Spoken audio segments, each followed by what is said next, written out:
Hello everybody, it's Kyra from BodyCandy. On today's episode of The Tea, we'll be speaking about what is a centered eyebrow piercing. Spoiler alert, one of my favourite piercings ever. Although I don't have them, I would like them. But before we get into that, remember to like, comment and subscribe to BodyCandy. Make sure you catch all of these videos.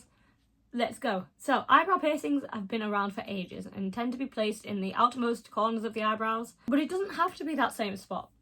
You can pierce other parts of the eyebrow for an updated look on the classic. So what is it? A centered eyebrow piercing is like the standard one, but it's located in the centre of your eyebrow. You can do one brow or both, do them alone with other eyebrow piercings. There's a number of options here, but the actual piercing is exactly what it sounds like. So in terms of anatomy for these, in order to get this piercing, you do need the anatomy, or it'll end up being a piercing rejecting situation. A discernible brow ridge is needed, even if it's not prominent. If the brow ridge is flat, you are not going to be able to support the piercing and it will inevitably reject at some point. So if you're unsure about whether your anatomy is suited to this piercing, you can always get evaluated by your trusty piercer. It's always better to find out if it's not going to work with your body beforehand rather than going to someone who will perform it anyway and leave you with a bit of a mess to deal with.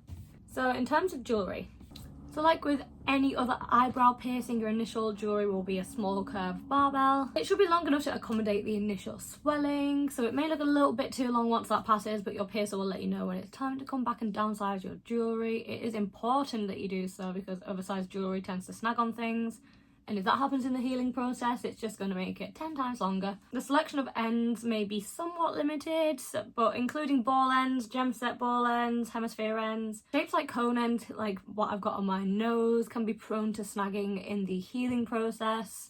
It's just a bit better to get pierced with something that is smoother and less likely to snag. Once your piercing is fully healed, however, you can switch it to any ball end that you like. You can even experiment with circular jewellery, but you'll have to wait until they are fully healed. Depending on your body, this can take from 4 months to up to a year or more. And finally, aftercare. So aftercare is the same as most non-oral piercings. Spray it twice a day with sterile saline solution.